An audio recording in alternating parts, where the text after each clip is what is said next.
Hello everyone! Welcome to my channel! So ngayon nandito ako sa aking stevia plant. Okay, so yan, maganda po ang aking stevia plant. Ayan, marami po siyang health benefits, mayroon po siyang maraming nutrient contents. Okay, so kung bago pa lang kayo sa channel ko, please don't forget to like, share, and subscribe. And hit the notification bell upang updated kayo sa mga bago kong i-uploads. Okay? So, ngayon, ang gagawin ko dito is magha-harvest ako. Kailangan na po siyang i-harvest kasi namumulaklak na po siya. Ayan. So, kapag ang stevia ay namumulaklak na, magiging stouted na po siya. Ano ba yun? Yun bang hindi na siya pupulos ng dahon. Para bang hanggang dyan lang siya, namumulaklak na siya. Kaya kailangan putulin. Okay? So, ganun po. Pruning, harvesting. Okay? So, nagpo-prune na po ako. And then, itong napo-prune ko po ay ipi-preserve ko sa air dry ko. Tapos, magagamit ko na siya the whole year round. Ayan. So, habang meron pa akong fresh, ayun na magagamit ko. Kapag wala na, yun ang na-preserve ko. So, ganun lang po. Ganyan lang po ang pag-harvest ng stevia or pag-prune ng stevia. Ganyan. Marami pong gamit ang stevia. So, pwede po siyang kainin lang diretso. Kinakain ko po yan. Kung pagdaan ko lang, kumukuha na ako ng dahon, kinakain. Ganyan. And then, pwede po rin siyang gawing tea. So, pwede yung air-dried na, yung nakastock na, or itong fresh. So, namimili lang ako.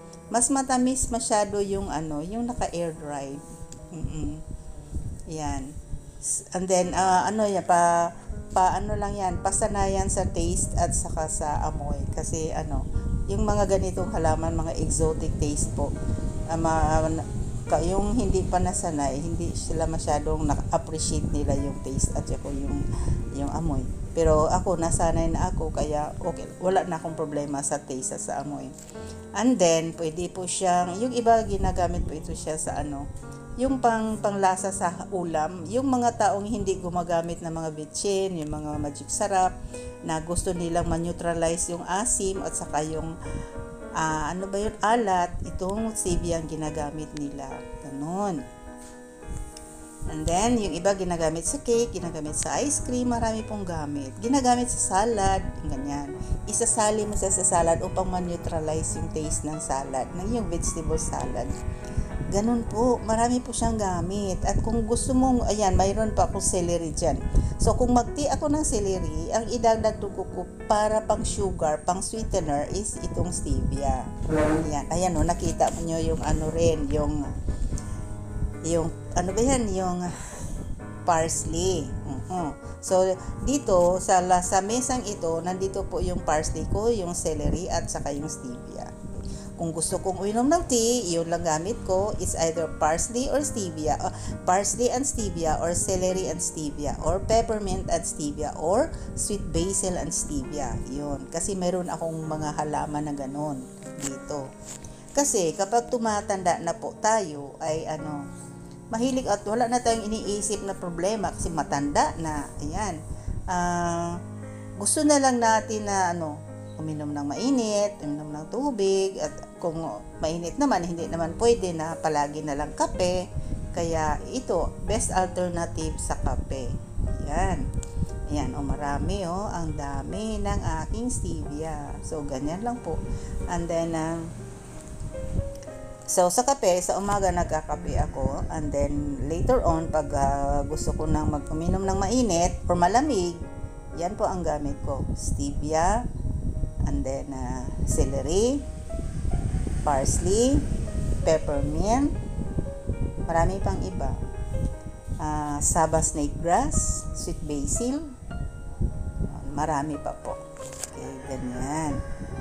So, maganda sa salad. As I said, maganda siya sa salad. So, may vegetable salad kayo, lagyan nyo ng stevia, masarap po siya. Ganon. Yan. So, ganun lang po kahalaga kung meron kang sariling halaman kasi meron kang sariling magagamit. Hindi po ako gumagamit na bumibili ng mga tea na nasa bag, yung tea bag, yung mga ganun. Kasi hindi ako sigurado kung ano talagang klaseng halaman ang ginagamit. Kaya gusto ko meron akong sariling plants na gagamitin bilang tea. Kasi kapag tumatanda tayo, mahilig na tayong uminom ng kahit ano na tea. Ganyan. Ganun lang po.